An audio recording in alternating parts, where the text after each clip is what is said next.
I'm Alice Hubbard, Senior Research Fellow at NDOC, and it's my pleasure to be hosting today's webinar.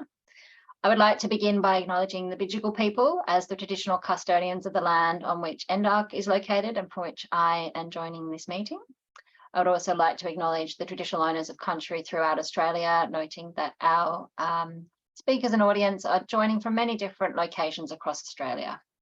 We pay our respects to the elders past and present and extend that respect to any First Nations people present today.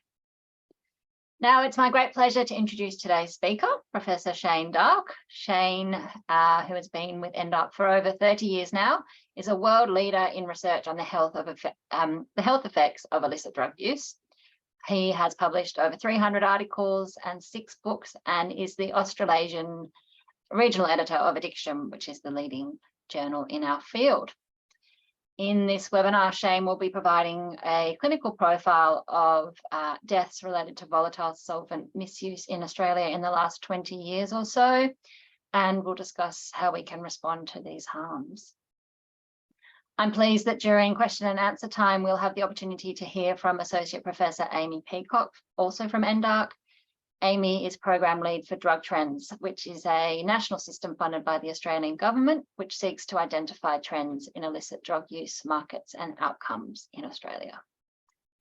Shane and Amy will take questions from the audience after the presentation. You can log questions for them using the Q&A function here in Zoom. Please do use the Q&A function rather than the chat. And I will relay as many of those questions as possible to Shane and Amy at the end of the presentation. I will hand over to you now, Shane. Thank you, Alice. It's a pleasure to be back treading the boards of the ballrooms of Mars.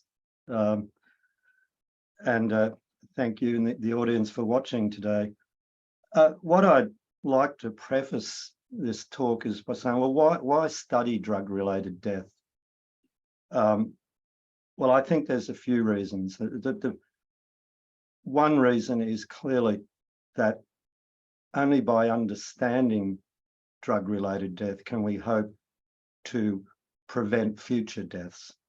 So understanding the circumstances, whether there's, what types of drugs are involved, what responses were, all of these types of things help us tailor information and interventions to reduce this harm.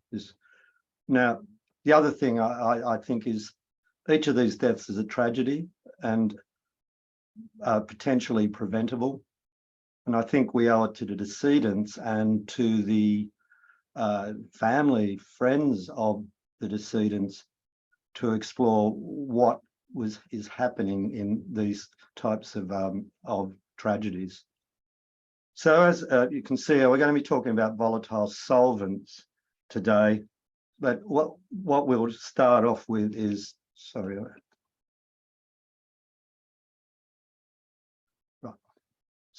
my usual dexterity with technologies coming to the fore. I should just get out my quill and be done with it. What are they? Well, firstly, what they are overall, a wide range of substances that vaporize at room temperature. Why do people inhale them? They're inhaled for purposes of intoxication primarily, or in some cases, sexual experience enhancement as a form of asphyxic enhancement. Now, what's different about this group and what I'll come back to at the end is that rather than being prescribed or drugs that are produced specifically for either medical purposes or indeed intoxication, they typically have industrial and domestic uses, not all of them, but that are independent of their psychotropic properties. This raises questions if you've got commonly used domestic substances, how does one approach it? And the answers are not easy, and I think if they were easy, we would have implemented them. I'd be very interested to hear at the end any ideas from the audience regarding reducing the harm associated with these substances. Now they call a variety of things: solvents, volatile solvents, volatile inhalants, and there's a range of slang words which seem particularly beloved by the media, such as chroming, huffing, nangs, poppers. I want to come back to that because I think there's an issue there that we need to address. So that's what they are broadly, but what are they? I mean, there's an infinite number of them. Well, that's not strictly true. There wouldn't be enough room in the universe otherwise, but there are a large range of different types of things that are potentially inhalable for intoxication. I think the way that best to understand it is divide them into a few broad categories. First one is gas fuels, cigarette lighter canisters, gas bottles, things such as butane. Petrol, there's been a lot of concern over the years about petrol, and we'll come back to that again. Typically put in a can and carried around to sniff. A range of aerosol propellants, and it's the propellants that are issue here: air fresheners, deodorant sprays, these sorts of things are used for intoxication. Adhesive and paints, glue, there's a long history of sniffing glue. Spray paints, this is where you get these so-called chroming slang coming from. Volatile anaesthetics, and what we're basically talking about here is nitrous oxide. There's been a lot of interest in nitrous in recent years, and I hope that this puts it in a broader perspective, that we shouldn't concentrate on one substance.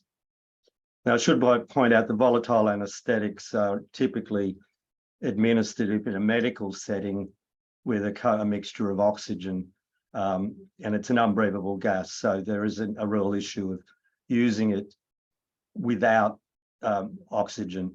And of course, the risk there is asphyxiation. And the nitrites, drugs such as amyl nitrite,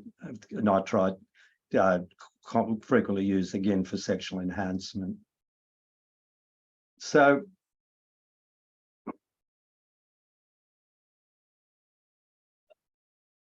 how are they inhaled? We've got inhalants, a wide range, but how on earth are they inhaled? Well, sometimes directly from gas canisters. I mean, you've got to remember it's easy to easy to buy a gas canister for a barbecue or whatever. So some people actually directly inhale through masks from that. From plastic bags or balloons in which a solvent has been inserted. And this runs all sorts of risk, which I'll talk about in a moment. As I said, from cans, sometimes they're putting volatiles in a can. An example, as I've said, is petrol. You pour it in there and then sniff that. Now, the nitrous oxide that you would most frequently, and many in the cities in particular, would have seen the little 2-gram canisters that look a bit like a bomb, commonly used for domestic purposes like whipped cream dispensers. So in whipping cream, so the whipped cream dispenser is used for inhalant. There's real concern in Europe recently about larger canisters, like 2-kilogram tanks of nitrous, which people would attach a mask to. And now, I think there's all sorts of problems with that. I mean, that is, that's industrial danger. So they're the typical way it's used. But what are the harms? Are there any harms? Well, clearly, the fact that we're talking about deaths indicate there are.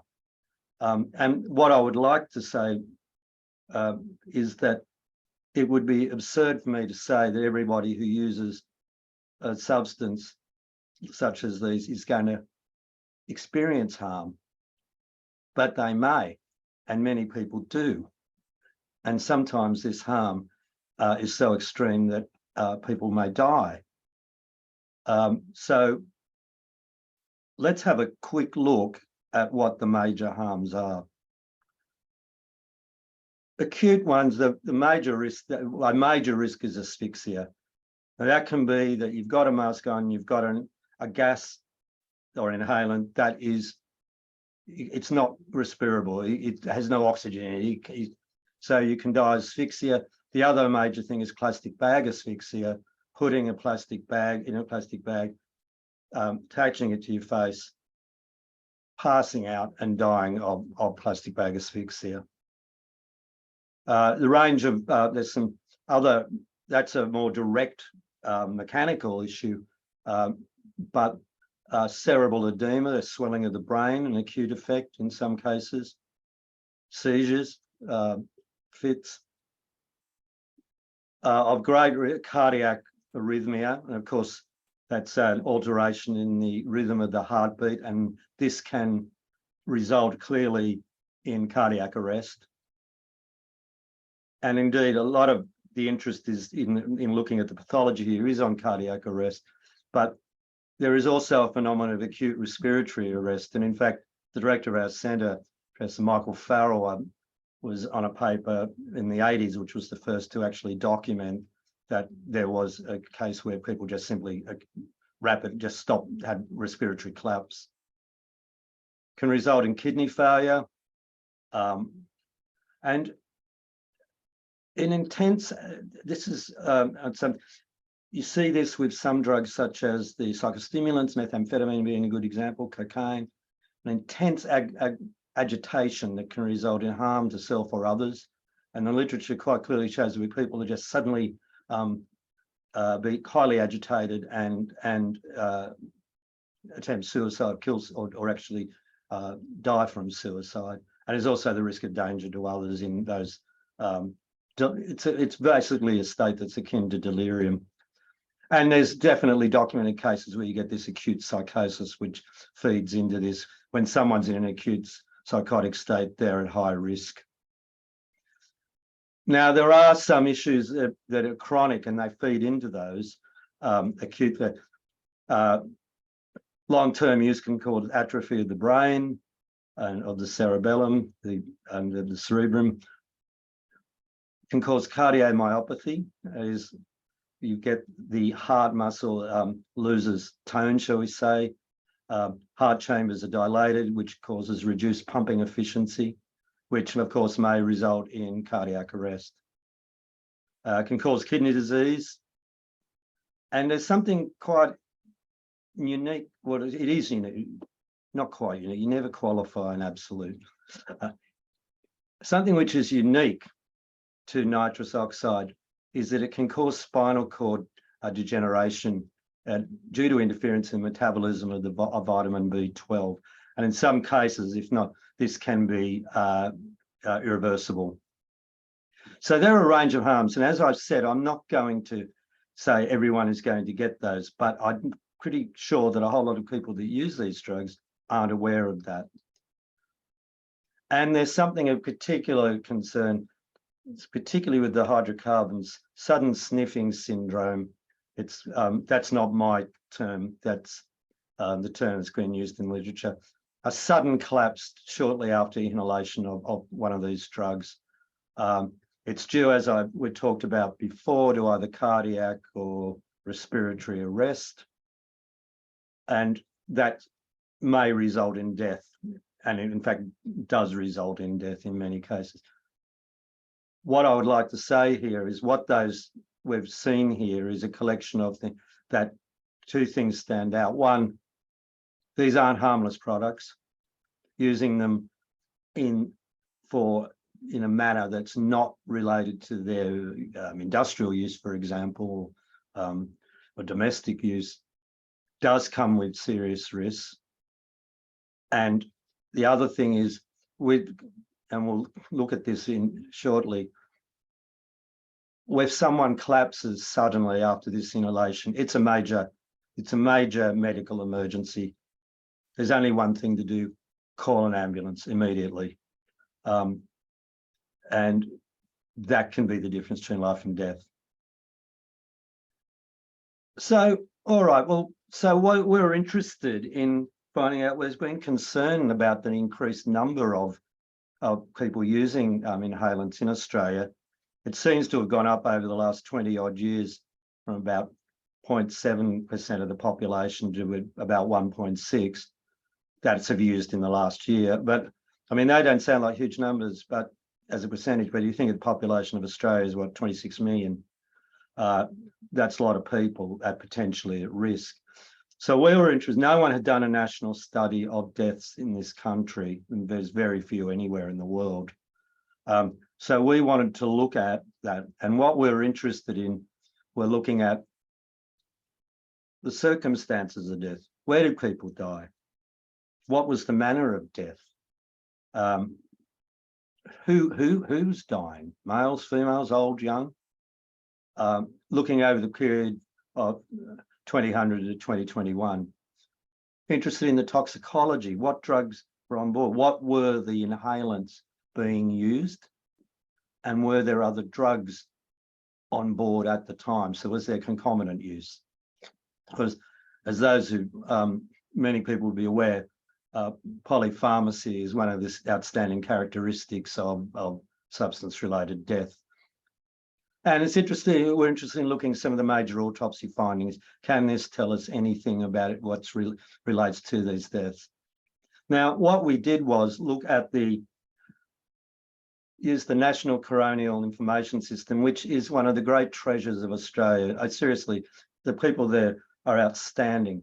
Basically, every jurisdiction sends any issue that case comes to the attention of a coroner is collated centrally, and we can do research that can't be done in any other country in the world. We're looking at national case series of drug-related deaths in this case. It's extraordinary that you look at other countries and they just can't do this. And I can't speak more highly enough of that system. So we looked at all cases in which volatile substance were involved in the death, aged 15 or more, due to ethical reasons over the entire time that NSIS has been in existence. We did searches. I won't bore you. I can with the methods, but you can actually look at the mechanisms and do searches on that. And we could, where they aren't coding fields, we also could look at, so the major ones there you can see they're not meant for use. They're non-pharmaceutical chemicals. Nitrous falls under a substance, pharmaceutical use. And we looked at amyl nitrite and alkyl nitrite in text searches because there wasn't a code. And I should point out, in these cases, you over-include. We're interested in people who are misusing. I had to go through and exclude cases of industrial accidents, people, in confined spaces with solvents of various sorts.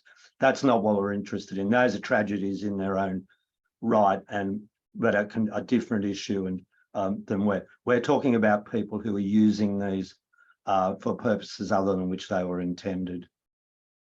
So what did we find? Well, we found 164 cases, which is probably conservative because these substances don't form part of the standard toxicology screens. We've got to look for there'll be suspicion of it. In many cases, if there's no toxicology, you need clear evidence. Someone's surrounded by, 30 butane cans, and there's no other reason for them to be dead. 164 cases, probably conservative. In fact, I would say undoubtedly conservative. The age was 26 and a half, which is younger than we would see for drugs such as opioids, which tend to be in the 40s. But I'll come back to that in the next slide because we need to look more closely there.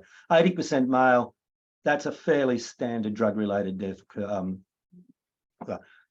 indication. Now, whether that represents that 80% of users are males or not, I'm uncertain. Males too, however, tend to be overrepresented, and in some cases, we see with the opioids because they're more likely to be alone and there's no one to intervene. Majority unemployed, but well, a third were employed or a student, and we had a small number of people who were retired or pensioners. Mostly single. Histories in the town, these are always conservative measures. The substance use problems, whether that be VSM or other substances. Over half of these people were known to have problematic substance use. Not many, it's not a population of typically of people who inject drugs. There was a minority who did that. Majority of these people don't that come from that population. Mental health problems in a quarter, and previous medical intervention for a volatile substance misuse. By that I mean typically like an ambulance call out or a previous hospitalisation. So just under 1 of these 10, this wasn't the first time there'd been a medical emergency. I said I'd talk about age, and I'd like to draw your attention to this. If you followed the media interest, it always skews towards young people. You see this with heroin. Very few people die of it, which is an area that I've spent 3.5 decades studying. The very few cases of heroin-related death are under the age of 20.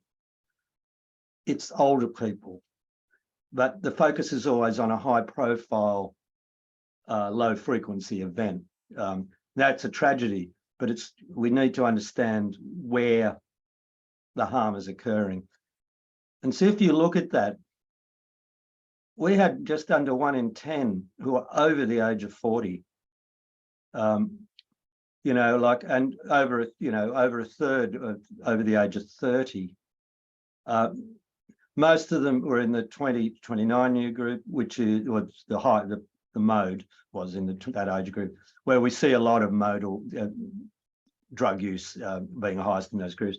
Now, the older group is interesting because I didn't expect this, but in the literature from the recent studies from the United Kingdom, what we've seen is they've seen a major shift in the age of deaths from getting older into the 40s. So we've got cases here now that could be, they're over in their 40s, 50s. What I can't tell you if these are people who have changed to using recent users of these drugs. That can be for a whole number of reasons. Getting older, it's harder to source your drug of choice. These are very easy to source. Or whether they're just long-term users that have been doing it for decades. I do not know, but I think whenever you think of these issues, don't just focus on the young. It's because then you're missing a great deal of the actual harm. Now, what were the circumstances of death? Well, the most common cause of death or manner of death was unintentional toxicity.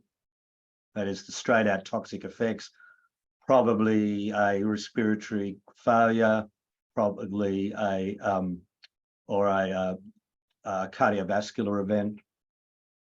I draw your attention to the 1 in 5 cases that died from unintentional asphyxia.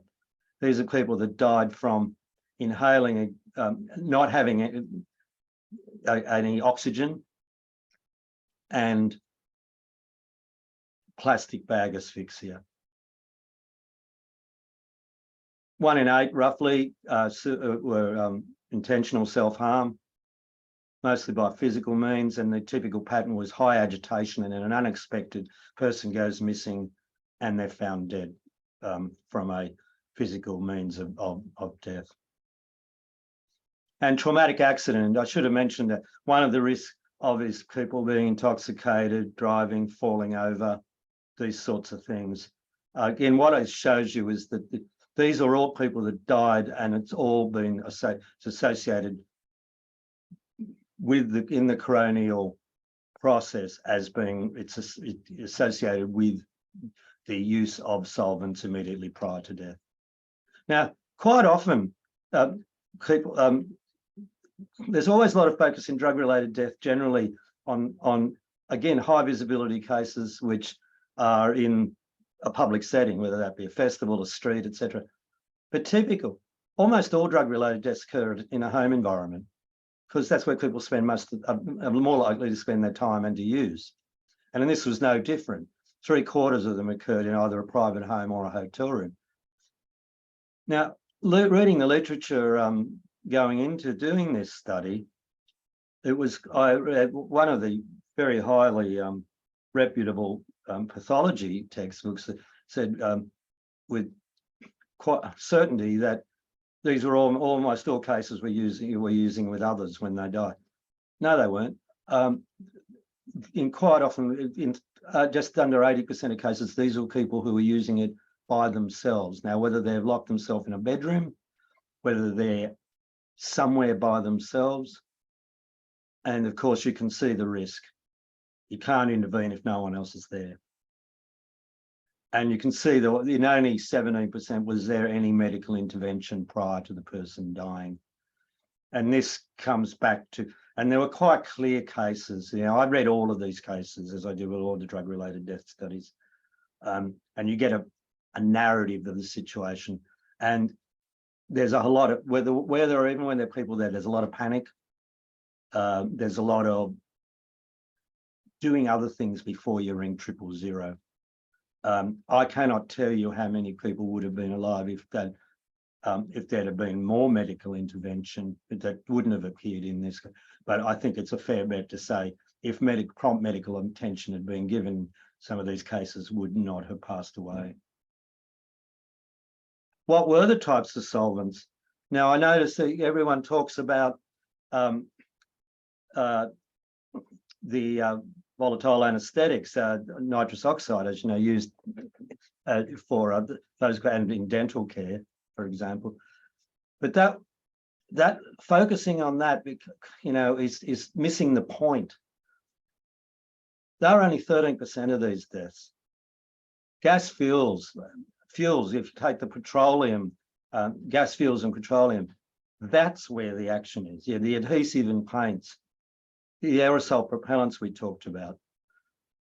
If we just come away thinking, oh, this is just a problem of nitrous oxide, we're missing most of the deaths. Volatile anaesthetic use is an issue, and it can, as you can see, it can result in death. But if we focus on that only, then what we're doing is successfully missing a great deal of the actual harm. Looking at the tox, we had full tox on 134 cases. As you can see, no surprises in that sense. Butane, toluene, propane, these are the things you'd expect to see in the solvents that were most common. The nitrous oxide was low. There are less cases than there were with it in their blood, because one of the problems we have here is in a lot of laboratories were, and in many cases still are, unable to test for nitrous oxide in the blood. So that is an underestimate, because what you've got is cases where they're surrounded by, attached to a tank, for example, of nitrous oxide, and it's not picked up in the blood because it wasn't tested for. But the general toxicology reflects the preponderance of the fuels. I'll come back to the petroleum shortly. What other drugs were involved? Well, in 60% of cases, there was another drug. Mostly, well, the main ones are cannabis and alcohol. Opioids and psychostimulants in smaller amounts.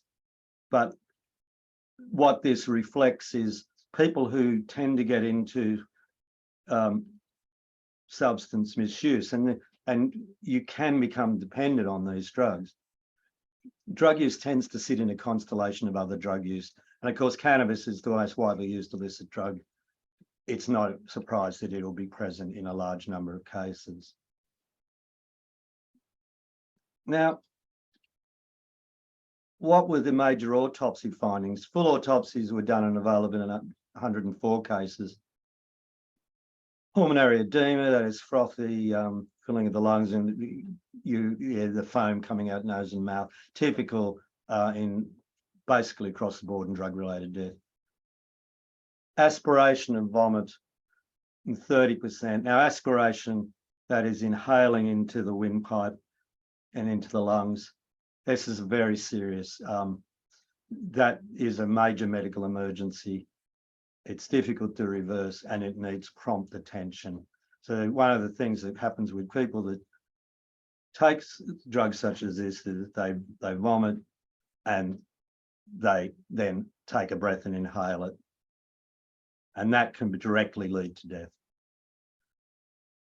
Acute pneumonia is only in 6%. Now, why is that interesting? Because what it suggests was what you see in a case like heroin, you'll see something like that's more like 20-25%. Acute pneumonia takes time. It means someone's been comatose, immobile, and it takes time to develop. It's typically a reaction to the aspiration. But what is suggests is acute pneumonia is one sign of that death took longer. These cases look, and this was consistent with what they looked like in the narratives I saw, look to be relatively rapid. In fact, the single most common witness statement was they just suddenly collapsed. Cerebral edema, as I said, swelling of the brain. Enlarged heart in 1 in 10 cases, that reduces the pumping efficiency of the heart. With drugs that can cause an arrhythmia, you've got a diseased heart, your risk goes up. Few cases of kidney failure or dilated cardiomyopathy. These all appear to be very acute type deaths. All right, just to wrap up, what do we do about it? One, is there a problem? Yes. Can we intervene? Well, I think morally we have to. But one thing I would start is we need to get across to people, whether they be old or young, that these are not harmless commercial products. Sniffing glue, etc., sniffing, paint, etc. It's not just harmless fun. It comes with real risk of body damage and of death. And I would implore people to stop them, particularly in the media, to making them sound cool names. We deliberately use the term volatile solvent misuse because there's nothing absolutely cool about that. But talking about NANGs and using, sometimes in scientific papers, using NANGs as a title, chroming, I would urge the media to just call it. It intrigues people and it sounds like it's something cool, and it's not. As I've said before, don't focus only on the young. The young are important, but they're not the only show in town. A lot of the older people are more likely to have things such as cardiovascular disease, pre-existing disease, pulmonary disease, which may increase the risk of an adverse reaction and death when using these drugs. As I've said, a sudden collapse, and these deaths appeared to be mostly rapid, requires urgent medical attention. It's not just they've passed out, they could be dying. They need medical attention. Sudden sniffing syndrome is real. Now, what do you do with a bunch of substances that are household products? We can't just, from tomorrow we're banning paint, or tomorrow we're banning, gas canisters. I think we've got to work out how you can work with retards to restrict access. Now, how, whether that, I'm open to arguments. I don't know how one does that, but I mean, retailers would have a better idea.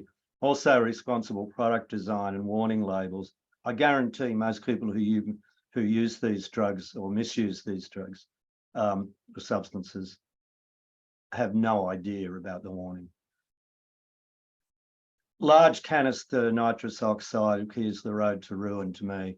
I can see no reason you would make large canisters available to the general public. Someone hooking up, and these cases exist, with a mask like one would be in a surgery or a dentist, to these drugs is to a large tank is the way to unconsciousness and potentially death. There are some interesting interventions that have been done. Can we reduce the intoxication capacity of these solvents? Now, that's an interesting idea. We've seen this in low aromatic fuels in Australia, and the data would appear, what data we have would appear to indicate that the use of petrol sniffing in areas where there's less, these low aromatic fuels, petrol, are present, there's less reason to use them. They're harder to get out of it on, and you'll probably see less deaths. So there's one way, there's an area where in one area, something was done that's quite interesting. Now, I don't know, I'm not a chemist, pharmacologist, but that may be one way to go if we can think, if people can think of ways to do that. So, look, I'll just wrap up now and just say the paper that I'm seeing there is where we present all those data in clinical toxicology. That is an open access journal, so anyone can talk. If you look, you just go into Google Scholar or just Google that, it'll come up. And we have a fact sheet, which is just a 2-page general fact sheet for the aim for general public, that covers many of those issues in easily understandable language, that is available on our website. As you can see, there's the HTTP for it. And I think that is all from me. So thank you one and all for listening to me. No, thank you, Shane, for such an informative presentation. It must have been really challenging. I actually pushed a button and it worked. Well done. Well done.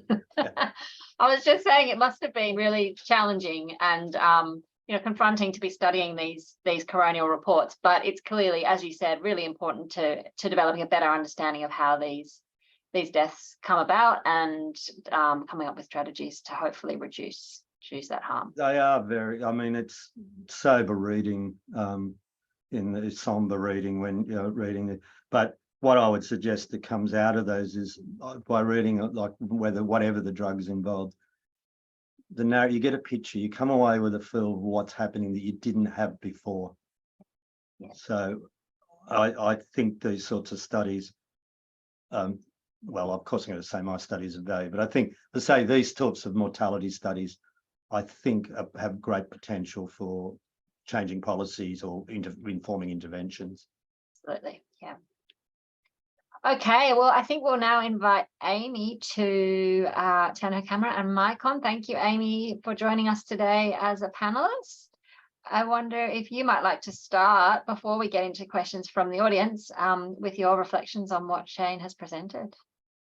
Yeah, thank you. And thank you, Shane, for the great presentation as always. Very much appreciated. I'm a bit biased because I guess I was involved in the work and had a few chats with you along the way about it all. But yeah, there's some really interesting reflections from the work, and I guess taking into context some of the broader trends that we're seeing around these inhalants. I guess one thing that really strikes me is just the array of substances that we're talking about. Like you said, it's not infinite, but it's quite a large number. And with that when we look at some of the population data among the living, we see quite different populations using these inhalants, and that's reflected in your data as well in terms of looking at that age picture. It's not just the young people as is commonly conceptualized, but it is older adults, and we see people using for a range of reasons as well. The big gap, I think, is the amount of data that we have in this area. And that's again why this paper is just so important in terms of giving insight, because a lot of the data sets that we have don't collect a lot of information about inhalants. And I was just looking at our data from interviews with people who regularly use drugs, and particularly those who use ecstasy and their illicit stimulants. And there we're talking more about, the nitrous oxide and the amyl. And there we see people using, typically quite a lot of them using those substances, but typically using infrequently and not at those really high doses that you will see reported where people are experiencing dependence. But I guess, that's the thing, occasional use where there's no underlying health conditions and it's used at lower doses, the risk of harm is somewhat lower, but the serious side effects that are present there, and like you've shown in this case series, are too much really to ignore, and particularly the potential risk of dependence, while lower relative to other drugs, there is that strong risk of dependence there as well. So taking the fact that the 164 deaths is likely a conservative estimate, it's a concerning picture. And like you said, it's like, how do we respond to this, particularly when people are alone a lot of the time? Like you said, it's an obvious thing to call for help, but that requires someone being there. And we've seen the TGA review a number of these substances in the last couple of years and change the scheduling of them. There's been warning labels put on packages around not consuming, but I think to some degree it does come back to harm reduction advice as well, particularly around the quantity, the frequency, the chronic health conditions. There's that challenge and that perception that talking about these substances may perpetuate use, and that definitely needs to be consideration, I think, particularly for the younger cohort. But just I think, greater awareness, even when we've talked to people, this is in reference to nitrous, but around the neurological symptoms, and there's not necessarily that connection that sniffing lots of nitrous oxide and the tingling and whatnot in my fingers and toes are related. That might be where the education piece comes in. But that's my initial musings on the topic. I appreciate that, Amy. Thank you. So we've got a few questions from the audience that we might get into. First up, we have a comment from your good friend Joe DeFleu, and an author on the paper, just reiterating what you had mentioned briefly, Shane, around the fact that these routine toxicology screens don't typically look for solvents, and so I guess that just goes to your point around these being conservative estimates, that in many cases that they may not be identified as related. Yeah, and Joe's forensic, was probably Australia's leading forensic pathologist, and I know that for Joe it has cases where he has difficulty getting testing done for the for some of these substances. So I mean, the trouble is someone could have this substance and you don't look for it and routinely, and there's something else there and say, oh well, it's just that, but in fact it may be, if you say there's a stimulant drug there that causes heart arrhythmia, and you think, oh well, that's probably it. But they may have volatile solvents as well, which also cause heart arrhythmia, and you've got two drugs that cause heart arrhythmia. So I don't know the viability of routinely testing. The labs test for a wide variety of substances, but I think Joe's right. I mean, if you're not testing for something, you're not going to find the case. But there will be people who are dead and you think, well, why? Yeah. Okay. So a question here from Christina Gavrilovic. about, I don't know actually if your sample would have been, or your population would have been large enough, but were there any particular patterns of use or harm across regional versus metropolitan areas? I didn't really look at that. I mean, with those numbers, I couldn't make any comment. The thing about, I would say, however, nothing stood out to me, because the thing about, if you look at a drug like, I mean, I could go back and look at this, but I'm not expecting to see anything, because if you take a drug like heroin, it's city-centric. Most of the people who use it live in major urban areas, and they're the people who have overdoses and die. You see a broader footprint for a drug such as methamphetamine because it's more dispersed and use probably. And given that these are products you can go down to the local supermarket and buy, whether you're in Dubbo or Darlinghurst, I would be surprised if there was any real differences. But Amy, have you got any comments? Because I mean, about the use of these drugs. Yeah, it's a fantastic question. I'm trying to scan my brain to think. I think of a fantastic answer. Yeah, well, Shane, you've just answered it. Yeah, I think that's the problem, that often these data are poorly captured in a lot of our routinely collected data collections, or they're relatively small number of cases. And as Shane's just pointed out, that may not be a reflection of the reality. It's maybe awareness around reporting of these as well. So like Shane, I would hypothesize that it's relatively consistent across remoteness area, but it's a great question, and one that we should take away and try and answer. Yeah. I mean, the thing is, when you get to these low frequency drugs, things like the National Drug Survey don't give particularly accurate results. You're talking about, and they don't distinguish by the type. So the question, I agree, it's an excellent question. There may well be differences by the type of solvent that's seen in different places. I do not know. But the National Drug Survey, because these are small numbers, just tends to lump things together. So all I can say is there were X number of people reported, and you get down to small numbers when you start regionalising. And but I think it's an excellent question. Gut feeling, and I've been proven wrong before, is I would expect it to be reasonably consistent. Yeah. And even with those limitations around the NDSH, the National Drug Strategy Household Survey, that there is more nuance in the capture of inhalants in the questionnaire, including for the current round, which I think is being released early next year, the results of that. So yeah, hopefully further answers there, or checking Shane's response. And when you say nuance, Amy, do you mean in distinguishing between substances within that category? Okay, because we've got a couple of our audience members have put comments in the Q&A around that, about whether it is a good idea to have these substances all grouped together when normally or often you would distinguish based on pharmacological effects.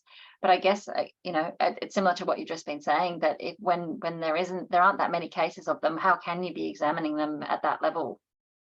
Yeah, it's a really good question. I mean, I think there is potential value. Well, where possible, I think there's value to break them down into those commonly identified groups. And like some of the ones that Shane identified, like a lot of people are aware of what nitrous oxide is and the form it comes in versus the amyl nitrites. I guess one of the challenges, and one thing I know that the TGA have been grappling with as well, is that what's in one product is not necessarily what people think or what's on the label, and particularly with the amyl nitrites. That I know that they've done some testing, and because the different ones have been scheduled, like some are Schedule 9, which is what's Schedule 9? Anyway, illegal, I think, essentially. And then you've got some that are listed as prescription or provided over the counter. But yeah, when you buy illicitly manufactured or an industrial product necessarily, it can be a mixture. In terms of what you're getting. Shane, would you add anything to that? Well, I just think you alluded to the importance, and I think those categories, we scratched our heads and hit them against the wall till we could work out how to actually categorize these substances, because they're people that the way we did it seemed to make the most logical sense to us. At the very least, it'd be interesting to be able to disaggregate in those broad categories, because I think the important thing about it, I think the viewers are alluding to, is that without that, people focus, they're probably aware of two things, nitrous oxide and petrol sniffing. The most common one, however, causing these deaths is gas canisters, butane. No one's talking about it. Now, of course, you run into the issues about you don't want to be advertising substances. I mean, that's another issue. But I mean, from a clinical perspective or a public health perspective, I think it would be useful to be able to disaggregate into broad categories and think, because they may require very different responses. Yeah, I think that's what some of our audience were getting at. All right, and then we've got another question here, which from Claire Hicks. She acknowledges it's not specifically related to the death work that you presented, Shane, but just what the current understanding is around dependence in relation to nitrous oxide. I wonder if either of you are able to answer that. Have you done any work on that, Amy? Great question, Claire. I haven't. I was just in my brushing up before this, was reading about it, and my understanding is, yeah, there is a dependence risk associated with nitrous. At a lower, the risk is lower relative to some of the other substances that you more traditionally associate with dependence, but yeah, there is agreement that there is a dependence risk associated with it. Yeah, there is such a thing as inhalant, use disorder, I suppose. Yeah. But I think the general issue is you're probably, drug like heroin, high dependence risk.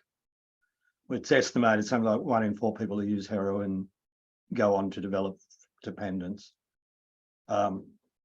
These substances, I shouldn't call them drugs, substances would have a lower risk, but it is a real risk. And the point is, I think sometimes people think that you can use a drug that makes you feel better or different, and it doesn't have any risk of dependence. There's no such drug. All psychotropic drugs have a risk of dependence. That risk may vary. And of course, where does most of the harm come from? Dependent use. Now, the cases in this study, and as I say, I read every document related to them. These weren't people just starting off. These were people, in many cases, using in literally like in industrial amounts, and with hundreds of various canisters located in the house. That's dependence. And I would just say, now it's probably the difference between being dependent on one inhaler and another is probably marginal, but I'll just get back to the general view is anyone who tells you there's a psychotropic drug that doesn't have dependence potential selling snake oil, which may itself have psychotropic properties, I do not know. All right, thank you for that, Shane. I think we might have to start wrapping up now, though. Thank you, Shane and Amy, for such an interesting discussion and super informative research. And thank you also to our audience for joining and engaging in the discussion. Before we bring the webinar to a close, I think we'll just let you know about our upcoming webinars. So there should soon be a slide showing that. So next week, we have a webinar on revisiting harm reduction policy relating to performance and image enhancing drugs by Dr. Timothy Piatowski from Griffith University. And the following week, we have a break in the program, but we'll be returning on the 31st of August with a presentation from Associate Professor Julian Lappin on psychosis and stimulants. And then also just a reminder about the NDARC Annual Research Symposium at the end of October. You can now register to attend. I think that is enough from me. Thank you again, Shane, Amy, and the audience. I hope everyone enjoyed the session, and we look forward to having you for the next instalment in the NDARC webinar series next week at 3 p.m. Have a good afternoon, everyone. Thank you, Amy. Thank you all. Ciao.